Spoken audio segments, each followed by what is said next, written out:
What early experience or influence most shaped how you approach leadership today? Watching my father and how he dealt with his players, management, schools, ownership, things of that nature, and seeing how he did it.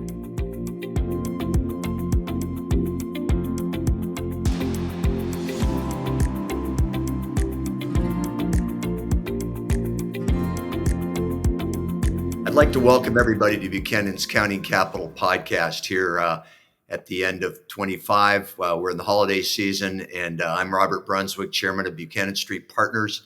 And I couldn't be more excited today to have Paul Westhead with me, the CEO of Rimrock Capital Management, an investment advisory firm specializing in multi-sector hedged fixed income strategies. And be assured, we will get into that a bit.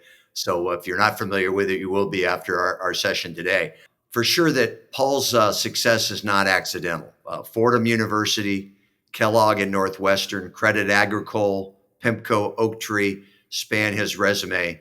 And what you'll learn, what you'll hear a little bit about is that Paul and I both share a real passion for giving back in our community from a philanthropic standpoint, and a passion for alternative investment activities. I couldn't be happier to have you join us today, Paul. Thank you for doing it on the holidays. And I think my real goal is that we unpack that world of fixed income investing, which is really one of the larger allocations that anybody's going to have in their portfolio. So we're gonna try and simplify it a bit for our audience, but get a better sense for really what you do at Rimrock. So let's get started. You know, I shared a moment ago a little bit about your background, kind of the pedigree, if you will, in the resume, and that's the formal stuff, and it's important. But I think kind of describing your background, growing up, parental influence, education, choosing a career. So, and what impacts that stuff had on your own leadership influences. So if you don't mind starting us there, that would be great. Yeah, happy to. And thank you for having me. Happy to do it. And big fan of Buchanan Street. So it's a thrill to be here. Born in Philadelphia, so go Birds. 3 sisters, no brothers. So there's nothing that you can say or do that will hurt my feelings. Fordham University, as you pointed out, I was a history major and a walk-on the basketball team. So I was the guy at the end of the bench that got in, when we were up by 25 or down by 25 points. My intention there was either I was going to go to law school or I was going to become a history teacher and a basketball coach. Neither of those worked out. So a friend of mine, Peter Carmen, got a job for me on the floor of the Chicago Mercantile Exchange. The job requirements were, 6 feet tall or higher, have a voice that carries, and you can count to 10 both frontwards and backwards, right? Quickly learned that I needed additional education around this. But I loved it. I loved the flow, loved the positioning that was happening, both, hedging as well as speculative, and really wanted to dig in. So working for a French bank, Credit Agricole, as you pointed out, fabulous benefits. So they paid for 100% of my school as long as I worked full time and went back at night. So I went to Northwestern, the Kellogg school at night. Took me 3 years instead of 2. And then was recruited by PIMCO after graduating. Love the background, Paul. Maybe what you could supplement, if you don't mind, the entry to basketball and your father's influence and what your father did, because certainly that had some component of I imagine you being passionate about basketball. Yeah, absolutely. So my dad, basketball coach, has coached at every level, both men and women. From high school through college to NBA, WNBA, has the distinction of being the only coach to win a NBA and WNBA championship. Super proud of him. He'll be 87 in a couple of months and is doing great and, feeling good. So as is my mom. So they are definitely significant influences in my life. I think the best thing that I learned from my dad is everyone loves a winner. Nobody likes a loser. You get blamed real fast when things go wrong, and celebrated when things go right. So you just have to have a very even keel, especially in this business, as you well know, Robert. Things go wrong, things go wonky, but you just got to stick with the plan, stick with your game plan, stick with your program, do it how you practiced, right? That's really the biggest takeaway that I got from him. I had a chance to see you interview him at a session that I was invited to, and the warmth between the two of you and just his distinct style. And was a big Lakers fan growing up. Paul Westhead is very, very renowned for the things he accomplished. So appreciate you sharing that. I think about the icons of, in the industry of what you and I kind of do, the PIMCOs and the Oaktrees. And I got to believe that there was things you learned there that became a catalyst for what you've accomplished and will continue to accomplish at Rimrock. So maybe a little bit of a perspective about that journey and how it might have in fact shaped the vision and culture of Rimrock today. Absolutely. I'm a little offended that you don't include Rimrock as an icon of the industry, by the way. Make them such, yes. We're coming. We're coming. Yeah, PIMCO was an amazing place for me. It was much smaller than they are today. And I got access and mentorship from some of the true greats, Jim Muzzy, Bill Thompson, Bill Podlick. And that's really where I learned my foundational skills, as the investment management business, right? I then left PIMCO to join Oaktree Capital Management with Howard Marks and Bruce Karsh. I thought there was a greater future in alternatives. PIMCO was not well versed in that at that time. So I made the jump really to take advantage of what I saw was going to be that growing opportunity in alternative space. Culturally, very different companies. PIMCO, has a reputation, and I think somewhat well earned, as sort of a elbows out, sharp kind of place. Oaktree was a little bit more collaborative, and we really tried to make Rimrock, a blend of those two things, right? The benefits and the good things that came out of PIMCO as well as Oaktree, and bring them together. So some of my former colleagues from PIMCO, Dave Eddington, Chris Chester, Steve Folk, had formed Rimrock back in 2000, and they were managing their own capital. They were ready, to launch. So I came and joined them as CEO and head of the business side of things. And bang, here we are 21 years later. And, couldn't have asked for anything more in terms of all the challenges and all the fun that comes with running a business. Well, a great furtherance of your education, no doubt. I had a great opportunity to sit on a board for many years with Jim Muzzy, and he's a special guy. And those names that you mentioned at both shops, Howard Marks, and amazing people that are still contributing in today's investment world. And I'll try. I'll minimize these basketball analogies, but when you elbows out, I couldn't help but think of Bill Lambier and those days way back when. But certainly PIMCO has a great reputation, but a definite it's culture. And we're going to talk about your culture and your firm's culture more here in a minute. But let's talk a little bit about, because you said alts. You had a passion for alts, but I think about your business as more of a fixed income shop. But there's ways to expand that box, as we all know, and we're going to talk about that. So maybe just educationally help our listenership understand a little bit about what a multi-sector manager of fixed income strategies with a kind of a value-oriented fundamental approach with a principal preservation, as you read your materials, that all sounds good. But can you dumb this down for us and simplify a little bit? Who's a typical client? What does a portfolio look like? What's a risk profile of a standard portfolio? And maybe some return expectations. And I know that depends on the market timing and whatnot. Yeah, no, absolutely. So most of our clients are university endowments, foundations, corporate pension plans. And typically we get used in one of two ways.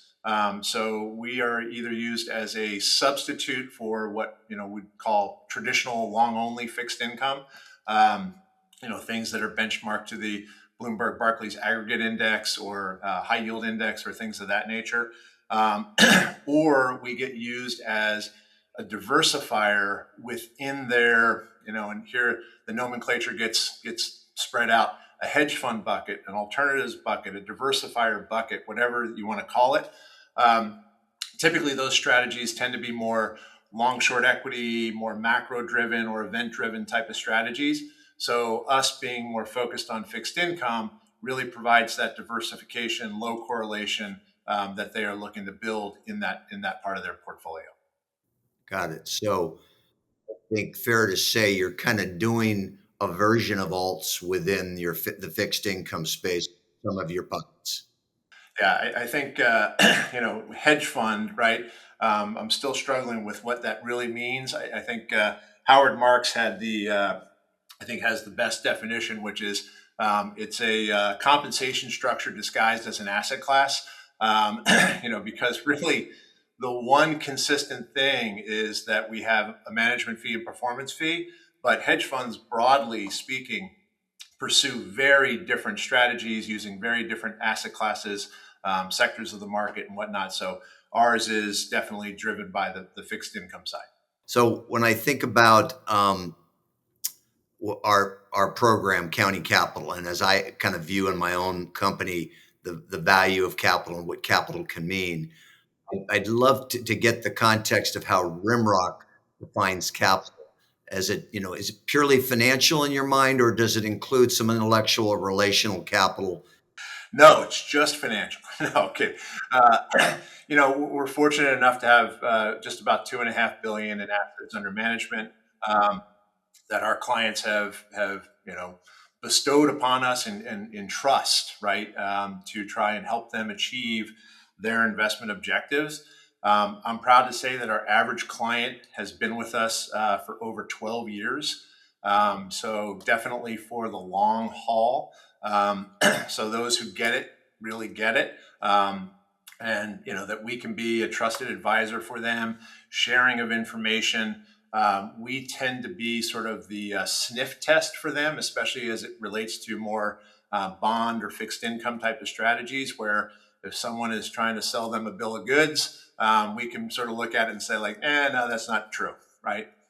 Helpful. So I think you're saying when you say capital, but back to it, I assume you're an entrepreneur. You built a business with your partners, and so what do you categorize as capital on your balance sheet or capital in your conceptual balance sheet that might not be conventionally viewed? Yeah, I think to any extent that folks are going to try and do this and start a business on their own, the capital that I rely upon most is really the trust and love and confidence that I have with my partners and from my partners.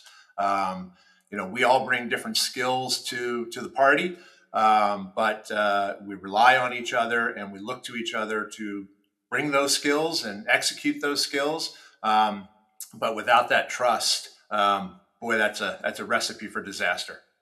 Bingo. Well, I think that human capital that we both have in our organizations that goes up and down the elevator every day is very important to nurture and to recognize as we lead these organizations. So I think that's great perspective. So as you've scaled and built Rimrock with your partners, kind of what are the biggest surprises or challenges along the way, and maybe leadership lessons that you might bring forward to our audience? Yeah, well, everyone always remembers the good old days, right?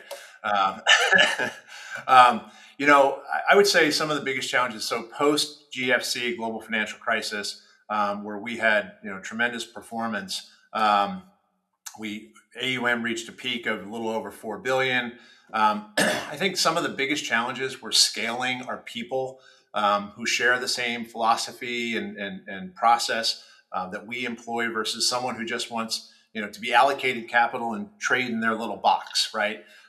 So our culture is much more collaborative, and it was hard to find folks that were willing to take that leap of faith and join us in that fashion. So I think that was a challenge.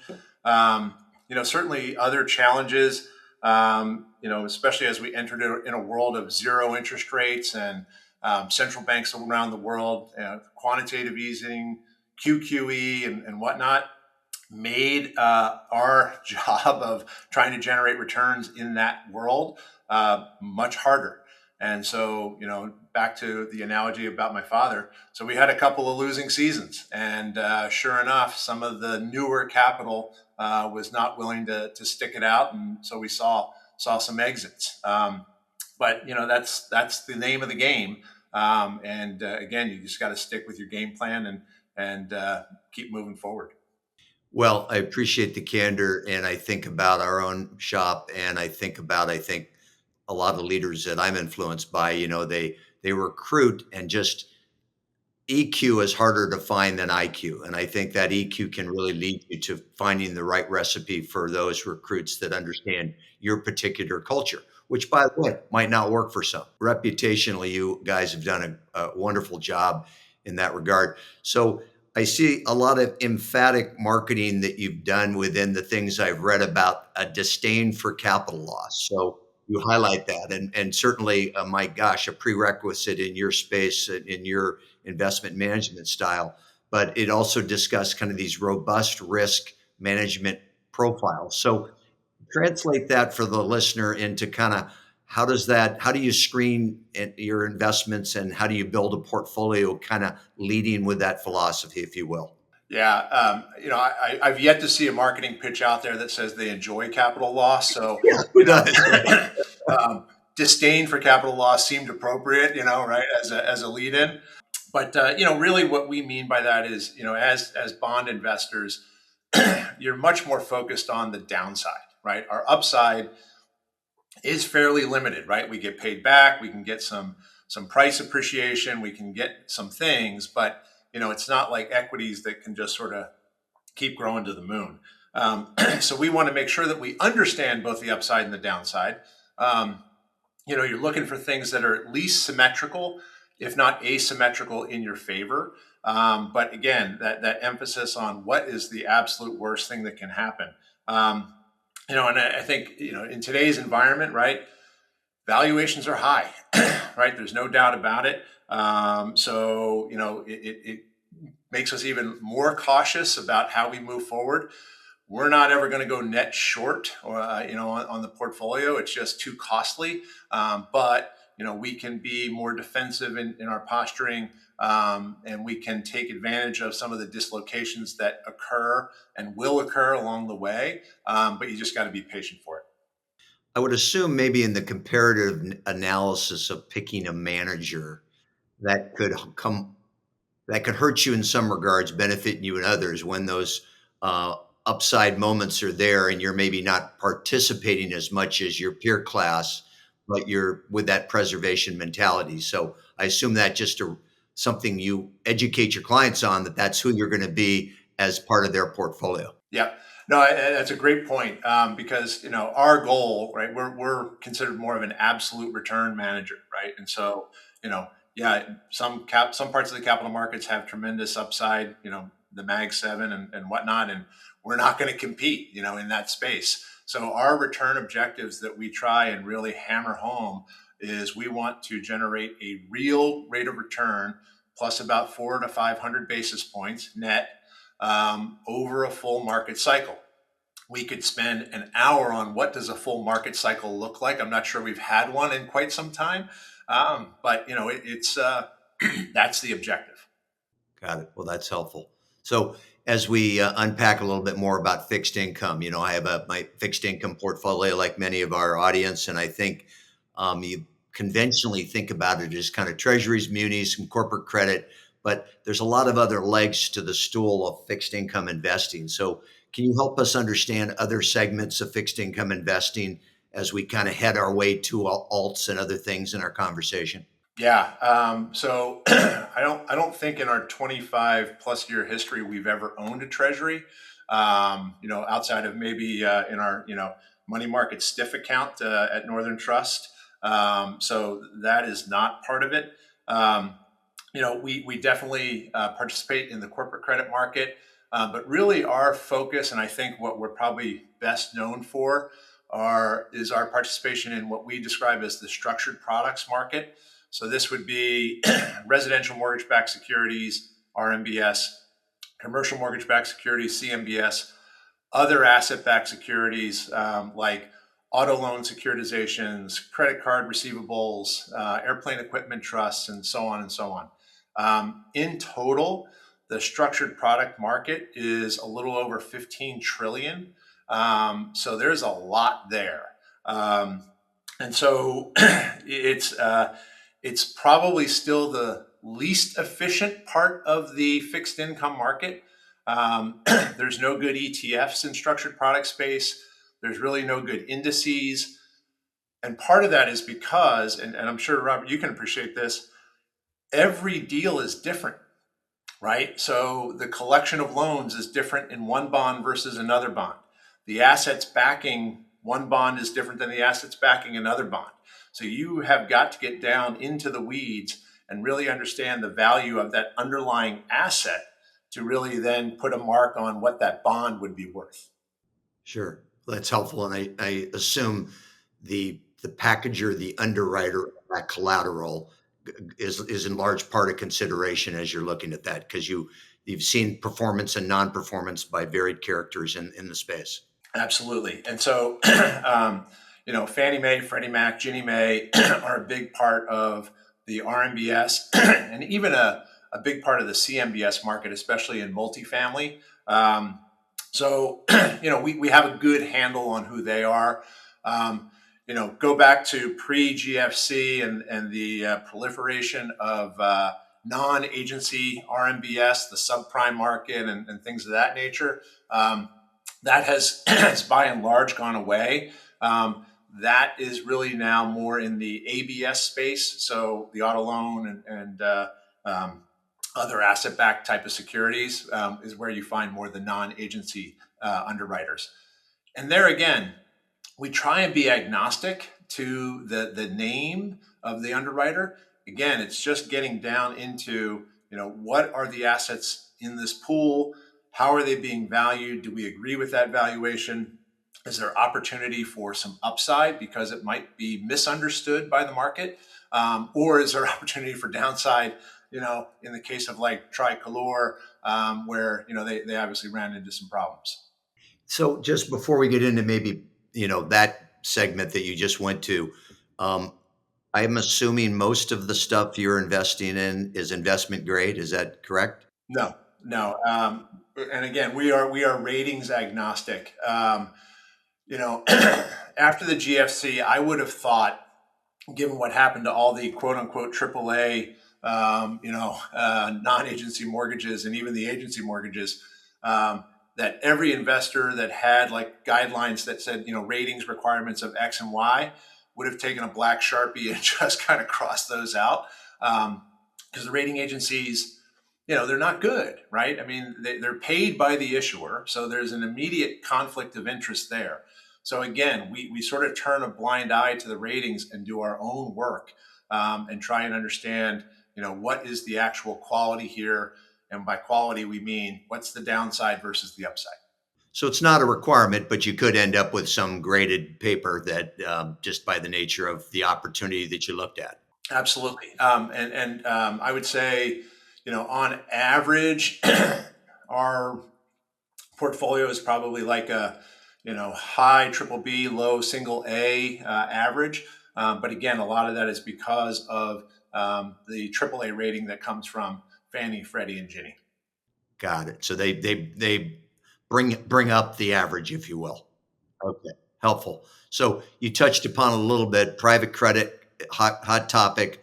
We're a lender ourselves in the real estate space. So and we afforded the opportunities that private credit latitude provides. But all private credit, as we know, is not created equal. So I'm curious how you kind of view the space, globally. And we hear today and every day concerns about storm clouds on the horizon. So I'd be kind of curious that can be oversold by media and other prognosticators. But I'm just curious how you look at it. Yeah, and I agree with you. It's hard to speak generically about really any sector or asset class. I guess what I would say is what concerns us is certainly the tremendous growth over the last several years of investment going into private credit. And then more recently, excuse me, the creation of more liquid structures that allow for more retail type of investment going into private credit. And so the potential mismatch, right, between the actual liquidity of the underlying asset and the liquidity being promised by the structure might cause some problems. I certainly understand the benefit of not having to mark things to market on a regular basis, and so that pricing volatility laundering, quote unquote. But I do think it's grown a little too fast, and we're starting to see some cracks. Right, the Jamie Dimon cockroach theory that there's never just one, and so recently. I think with First Brands and with Tricolor as examples, perhaps things being rushed to market to satisfy that demand for paper is cause for concern. Is it idiosyncratic? Is it emblematic of broader things in the market? Only time will tell. I think that the other thing that gives us pause about private credit in general is it has not seen a full market cycle. So we won't know, right, until we have a good old-fashioned recession and the tide goes out and we find out who's not wearing a bathing suit. That is a great observation. So to make sure we're following you, your participation within private credit and investing there are you not, because all of your positions have to have a liquidity feature that day? Not that day, but we are monthly marked in terms of NAV, and we have to stand ready for quarterly liquidity. So it definitely impacts our ability to go into more illiquid things. So private credit has not been a big part of what we do. We have done some deals, but it's not big. So I think that look, there has been private credit forever, right, where merchant banks stop and public markets begin, right? There's that gap.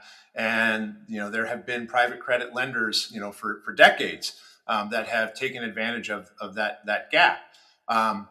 So I guess my counsel, and you guys have certainly been doing it for a long time, my counsel would be to, stick with those who are sticking with their knitting and have not grown too fast and are not just seeking, growth of AUM over returns. Great advice. I think we see a lot of style creep by certain managers that are, chasing yield, and that's dangerous, certainly if they don't have that expertise. So as you do your day job and your team does what they do so well, is there a particular metric or signal that kind of you look at, or several that kind of to gauge the health of the credit cycle more globally? Yeah, I mean, historically, right, you would look at the yield spread, right, the basis points of additional yield that you would get over treasuries for a particular rating or a level of quality for a security. Obviously today spreads are very tight, meaning not too much spread relative to treasuries. It's not all-time tights, but, we can see it from here, right? It's right around the corner. And look, the economy, as we saw with GDP today, is still chugging along at a healthy pace. So it is justified. But, there's always storm clouds on the horizon. And, if we were to see things go wrong, then those spreads should be widening out. I guess our view is that today, a lot of things seem to be priced to perfection. I guess you could look at that and say the black box is working. Hypothetically, the risk is and return is being compensated appropriately, but maybe it's not quite that. It shouldn't be quite that perfect, and maybe that's your job to figure out where there's opportunity within that or a mispricing. Absolutely, and so I think if you were to focus on like high yield, right, what we used to call junk bonds. So these are below investment grade rated companies. and you are buying a claim that is unsecured, right? I mean, it's an unsecured claim on a junk bond company, and you are being compensated with 365 basis points of additional yield compared to a treasury. If something goes wrong, that's going to feel pretty light, right? Because that company, if they go through bankruptcy and whatnot, you are going to not just lose the 360, you're going to lose a lot more than that. And I imagine you just have to be okay letting things like that go, right? Just trusting your experience and instincts to not step on that what appears to be an interesting spread. Absolutely, absolutely, and that's what draws us back more to the structured product space. So if we can find things that have that same spread, if not more, and have the security of an actual asset underneath, so a secured claim, then that is better, right? Versus an unsecured claim on a junk bond rated company. So in the education front, asked often, and I want to hear how you say it. Explain derivatives and hedging and how you utilize within your portfolio. You creatively said earlier, you said something about on hedging a new line to for managers to get paid. And apologies for all the acronyms that we bond folks love to use and all the nomenclature. But the reality is the bond market is chock full of derivatives in all shapes, sizes, levels of liquidity, yada, yada, yada. Futures, options on futures, swaps, options on swaps, otherwise known as swaptions. Collateralized loan obligations, collateralized debt obligations, right? It goes on and on and on. Even off of agency securities, like agency mortgages, will have derivative instruments, interest only IO, inverse interest only IIO, and principal only PO type of derivatives. So there is a whole host of things that are within our quiver that we can use.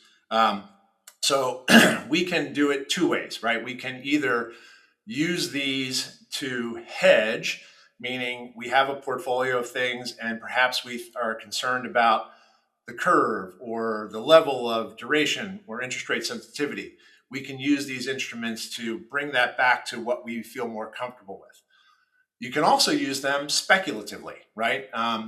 So they can be a quick and dirty way to get exposure to a particular part of the market without having to go through bond by bond by bond, right? So you can sort of say, hey, there's a big opportunity here. I'm going to buy this derivative, and then over time replace it with those individual securities.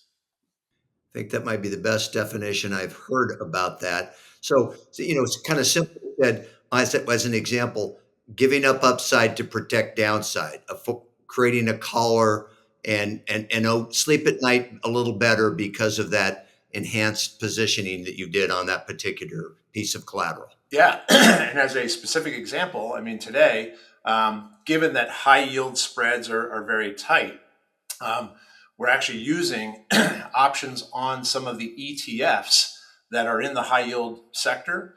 And we can create basically a position where we get paid money. And if spreads widen out, we will then be able to buy high yield bonds at that higher spread. So it's a hedge against spread widening, but it's a positive carry while we wait for that to occur. I like that. Interesting. So, I within your compliance, I'd be curious, and I'm sure the audience would want this asked and ideally answered. Where might you see some compelling value right now in the market, generically, whatever you're comfortable sharing with us? No, absolutely. So I think it's really in two areas. Residential mortgage derivatives, so specifically IOs. So I think as everyone probably is familiar, during COVID, mortgage rates went down very low, home prices went up, great. Now interest rates are higher. Home prices continue to move up, although somewhat slower. So there's this lock-in effect that people feel like they can't move because if they move, they're going to give up their 3% mortgage and now they're going to have a 6.5% mortgage. So these interest-only securities have been very beneficial and will continue to be a good opportunity given that slower prepayment speed that we're anticipating. Got it. Great example of how that might work, and certainly a robust market of the 15. What did you tell me? In 15 trillion. How much is in that particular segment of the space? It's smaller, and so that's again beneficial for us because again we can be more selective about which IOs we want to buy. Off the top of my head, I think it's several hundred billion in size, not quite even a trillion. So it's relatively small, and that keeps some of the bigger players, PIMCO, Double Line, and whatnot, out of it because it's hard for them to execute these in size.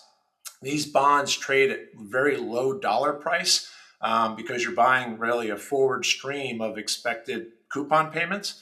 So call it $7 to $12 price. And so if I'm PIMCO and I need to put $1 billion to work in this space, that's going to take a lot of time and that's a lot of bonds. Interesting. So competitive advantage for your shop. Nice. Like that. So every day we hear everybody giving their opinions and views on AI at many levels. But I'm involved on a hospital board here in our community, and often we are talking about AI's impact to healthcare and and the disintermediation that's taking place. But I think in the world of data analytics and what you all do in your shop, that AI is already in place in some regards as you continue to refine and build out those black boxes. So, how are you using it today, and where might it be going within your space in the future?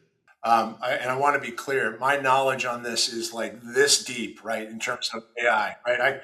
I'm good with email and Word and Excel, and like that's kind of it, right? So I think like everyone, we're looking for ways, um, just operationally, like how can we use AI to be more efficient?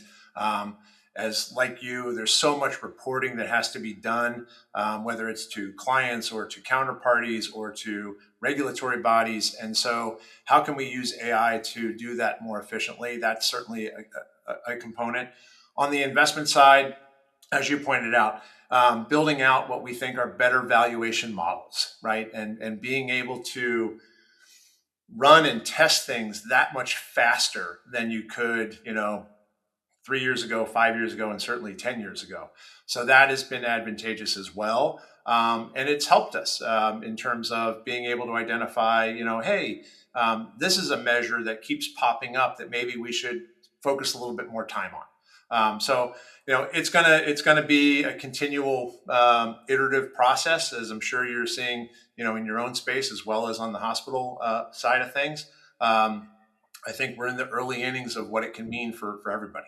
To stay with that, and I'm going to come back to culture in a minute, but I'm now thinking about it. It just strikes me that AI in the greater investment management space, specifically in kind of some of the things you do, is going to have that big impact. So structural changes, if you look at fixed income and alternative investing, uh, over the next 5 to 10 years, and how do you prepare for them? And AI's got to be front and center as you think about that. Who can do it more efficiently? Who can do it at a lower cost to the consumer of your product? So give us color to how you're thinking about your next chapter.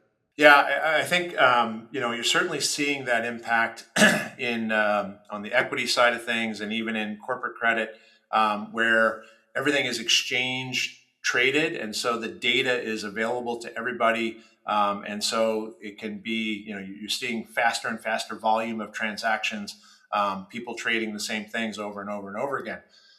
Again, one of the things that's advantageous to structured products is each bond is different.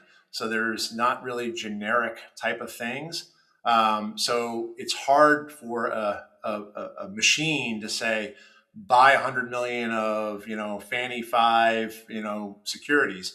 We have to go out and actually find them. And so the trading that is done on structured product side today, right, is definitely by appointment, through Bloomberg, through brokers, that way. Will that change over the next 5, 10 years? I'm sure it will. But it's going to require that building up of more of an exchange type of mentality in the structured product space that doesn't exist today. Yeah, that's a good way to think about it. So back to the your responsibility as a leader and thinking about culture, and I think it's a, a lot harder to create and build than people realize. You have highly compensated, highly educated people that are highly competitive. And with that, compensation drives the day and there's people looking for talent all the time. But you've kind of created in your shop this one rope team concept. And I'd love you to bring that to life for us. And, how do you foster the culture? I believe you're not owned by any institutional ownership. You're 100% employee owned. That in itself is different. So unpack this a little bit for us. Yeah, I think it again. It came out of our experiences at PIMCO, and then mine is at PIMCO and then Oaktree. And we really started with it was a picture that our founder Dave Eddington took when he was on a climb.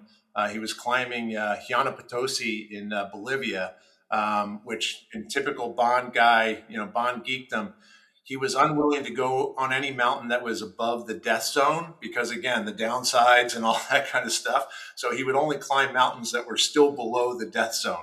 What is that? Under 20,000? Yep, exactly. So they were waiting for another group to clear the summit, and he had an old, Kodak, camera, took it out of his pocket and took this picture. But what it showed was, he was part of a rope team, so he was roped to his teammates. They were actually also clipped into a fixed line on the mountain, so kind of a belt and suspenders type of approach to mountain climbing. Which, if you're going to climb a mountain, that's probably the best way to do it. And so I think it spoke to us in that, hey, we are one team. We're all roped in this together. We're going to take whatever other safety precautions we can take together. We're all going for one goal, right, to the summit. But if somebody slips and falls, we're there. Like, we got them. So, it's trying to build that culture of, look, people are going to fall down. People are going to make mistakes. That's okay, right? So we just got to keep going towards our collective goal, which is getting to that summit. And I was taken by the 100% employee owned. Does that run through the organization down to lots of levels? I don't know how many employees you have. Us, 25 employees, and about half of them have an equity stake. Got it. So there's opportunities to get equity based upon different criteria you establish. Yep, you got it. Great. Well, that's I think an admirable goal, and easier said than certainly done. So as we move maybe to portfolio construction in a different way, as you think about health, friendship, family, community, other things that I don't know about you, but I put on my financial statement because I think they're equally important. How do you balance life work? And I know you're very involved with the Orange County Community Foundation. I'd love maybe a little bit of a description of that for our listeners. Sure. I feel like this was a planted question by my wife on work-life balance. It's something that again, when we were starting the business, we were very much wanting to have a culture where people are not only bring their best skills to the office and to what we're trying to do for our clients, but also to be active in the community as well. It's how can we bring our skills and expertise and help others, which is something that really I was inspired by my parents in that light. They were always giving back and they were always involved in the community and things of that nature. So I saw it firsthand, and so it just comes naturally. Orange County Community Foundation, phenomenal local organization here in Orange County. They are a donor advised fund. It really is the best way to put it. So you can make a charitable contribution today, and it can sit at the OCCF, and then they can help you decide how to allocate that capital to various charities. And so, obviously, focused on here, issues here in Orange County. but great organization. We've got about $680 million in assets. People in Orange County are incredibly generous with their wealth. There is, so much goodwill that is done on a regular basis, and it's really a thrill for me to see that. In my own way, I chair the investment committee. I'm sure Robert, you get assigned similar duties on various boards, but it's great to be a part of it. Yeah, well, they have a great reputation. I think it's a brilliant concept. It's kind of like an outsourced back office for well-to-do families that don't want to set up their own foundation. They can have access to a bunch of due diligence done on a bunch of charities, and while it's waiting to be put to work, it's gaining a nice yield, managed by people like yourself. So I know they're written into our family's estate planning as one of the verticals there. So. We're big fans, and thank you for the good work you're doing in that regard. So maybe as we look to wrap a bit, Paul, and you've been very kind with your time, I'm curious a little bit about kind of life takeaways for maybe some of our younger listeners starting to build a career that I think would be valuable for them to hear from someone like you. Yeah. So 58 and a half. Not sure I've been around the sun so many times that I have phenomenal wisdom to impart. But I think it's probably stuff that you would echo, Robert. Of don't do things just for the money. Do things that you love. Do it with people that you trust and hold in high regard, and you will be successful. Whether that's as a history teacher and high school basketball coach, or as a lawyer, or investment manager, it doesn't really matter. Just to be happy in what you're doing, I think is the most critical piece. Yeah, well, you certainly lead that life, and your reputation and the company's reputation are stellar, and it's been a treat. I think for our listeners, we've had great take-home value, and it was a pleasure to have you on. I'd love to get you back.